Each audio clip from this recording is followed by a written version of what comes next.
نبی اپنی قبر میں زندہ ہے یا نہیں، اتنے بڑے ٹاپک پر ڈسکس کرنے سے پہلے مجھے یہ چاہیے بھی تھا، اور بلکہ آپ اگر کبھی سوال کریں، کوئی سوال کرے تو صرف ایک بات پوچھیں، میاں تو رسول پاک کی معراج کو مانتا ہے کہ نہیں؟ ہاں مانتے ہیں۔ چلو آسمانوں پر جانے کی بات بعد کی، بیت المقدس تک کا تو سفر قرآن سے ثابت ہے۔ سبحان الذي اسرا بعبده ليلا من المسجد الحرام الى المسجد الاقصى، مسجد اقصی تک کا سفر قرآن سے ثابت ہے، اتنا تو مانتے ہو۔ مسجد اقصی میں کیا ہوا تھا؟ مسجد اقصی میں کیا ہوا تھا سنی مسلمانوں سب جانتے ہو۔ رسول پاک نے سارے نبیوں کی امامت کی تھی۔ کتنے نبی؟ آدم علیہ السلام سے لے کر عیسیٰ علیہ السلام تک جتنے نبی تھے ان سب کی حضور نے امامت کی تھی۔ مجھے یہ بتاؤ، یہ 1,24,000 کم و بیش جو نبی آئے تھے وہ کب کے نبی تھے؟ وہ کب کے نبی تھے؟ کیا رسول کے زمانے کے نبی تھے؟ وہ صحابی نہیں، ان کی وفات ہو کر کسی کی 4,000 سال، کسی کی 3,000 سال، کسی کی 2,000 سال، کسی کی 500 سال، سینکڑوں سال پہلے وفات پائے ہوئے سارے نبی مسجد اقصی میں حضور کی اقتداء میں جمع ہیں۔ وہاں ابراہیم و اسماعیل بھی ہیں، داؤد و سلیمان بھی ہیں، موسیٰ و عیسیٰ بھی ہیں علیہم الصلاۃ والتسلیم۔ نادان جب تم معراج کے واقعے میں یہ جانتا ہے نبی ان تمام نبیوں کی امامت کر رہے ہیں جو بہت پہلے فوت ہو چکے تھے، وہ زندہ ہو کر آئے بھی اور حضور کے پیچھے نماز بھی پڑھے، اب بتا جو ان تمام نبیوں کی امامت کیا ہے وہ کیسے مردہ ہو سکتا ہے؟ خود میرے آقا فرماتے ہیں معراج کی سفر پر میں جب جا رہا تھا میں نے نظر کیا موسیٰ علیہ السلام کی قبر پر۔ حضور فرماتے ہیں موسیٰ علیہ السلام کہاں کہاں ہیں؟ یہاں بیت المقدس میں بھی ہیں، آسمانوں میں بھی ہیں، اور حضور کی ایک حدیث یہ بھی ہے میں نے سفر میں موسیٰ کی قبر کی طرف دیکھا، موسیٰ علیہ السلام کو اپنی قبر میں کھڑے ہو کر نماز پڑھتے ہوئے میں نے دیکھا۔ حضور کیا فرما رہے ہیں؟ کھڑے ہو کر نماز پڑھتے ہوئے میں نے دیکھا۔ یہ حدیثیں ہیں میرے عزیزو۔ اب مجھے بتاؤ نماز کون پڑھتا ہے، زندہ یا مردہ؟ نماز کون پڑھتا ہے؟ ارے مردہ ہو تو اس کی پڑھی جاتی ہے اور زندہ اپنی پڑھ رہا ہوتا ہے۔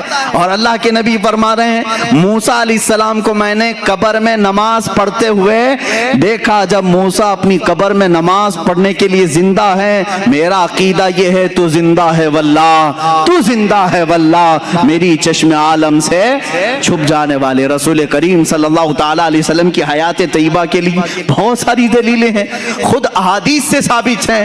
دوسرے نبیوں کی جب زندگی ثابت ہے تو رسول کی زندگی بھی تمہیں ماننی پڑے گی۔ آؤ اب صحابہ کا ہی عقیدہ سب سے بہترین عقیدہ ہے نا، سب سے بہترین عقیدہ۔ ماں عائشہ صدیقہ رضی اللہ تعالیٰ عنہ کا عقیدہ پوچھتے ہیں، آپ کا عقیدہ کیا ہے رسول کے متعلق؟ سنیں، جب رسول کریم صلی اللہ تعالیٰ علیہ وسلم وفات پا گئے، حضور پاک صلی اللہ تعالیٰ علیہ وسلم کی وفات ہوئی، آپ کا دفن، آپ کی تدفین کہاں ہوئی؟ وہ حجرہ عائشہ ہے، حضرت عائشہ صدیقہ کا وہ مکان تھا، اسی میں وہ آرام فرماتی تھی۔ حضرت عائشہ کے حجرے میں حضور کی تدفین ہوئی، سب کو معلوم ہے۔ حضرت عائشہ صدیقہ کے پاس ہی چابی رہتی تھی، حضرت عائشہ کمرہ کھولتی تھیں، کمرے کے اندر جاتی تھیں، صفائی کرتی تھیں۔ چند سالوں کے بعد حضرت ابو بکر صدیق کا وصال ہوا۔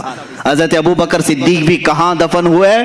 رسول پاک صلی اللہ علیہ وسلم۔ ان کی بھی تدفین کا انداز بھی یہ ہے، انہوں نے وصیت کی تھی میرا جنازہ حجرے کے سامنے رکھ دینا، اگر رسول سے اجازت ملے تو دفن کرنا۔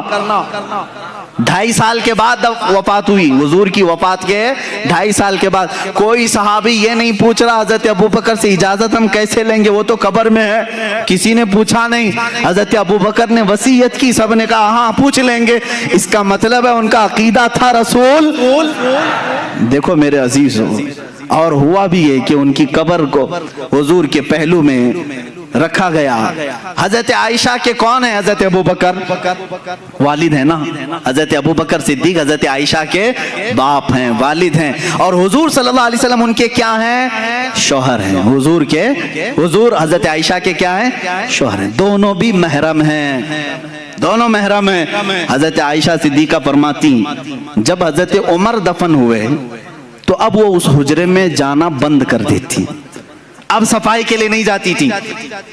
جب تک حضرت ابو بکر اور حضور صلی اللہ علیہ وسلم تھے حضرت عائشہ اس حجرے میں جاتی تھی, اس حجرے میں جاتی تھی. جب حضرت عمر اس میں دفن ہو گئے آپ نے چابی دوسرے کے ہاتھ میں دے دی اور وہاں نہیں جانے لگی.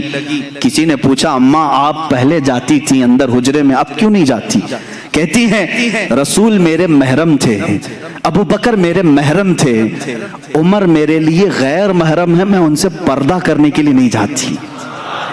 مجھے بتاؤ اماں عائشہ, پردے کا حکم تو زندوں کے لیے ہے, پردے کا حکم کس کے لیے ہے؟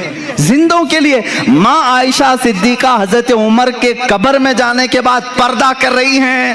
اس کا مطلب ہے عائشہ صدیقہ کا عقیدہ تھا کہ عمر اپنی قبر سے انہیں دیکھ رہے ہوں گے. پردہ کس سے کریں گے؟ جو دیکھے گا نا. حضرت عمر جب حضرت عائشہ کو دیکھ سکتے ہیں, اللہ کے رسول اپنی قبر سے پوری امت کو کیوں نہیں دیکھ رہے ہوں گے؟ یہ دلیل ہے اس بات کی کہ رسول زندہ ہیں.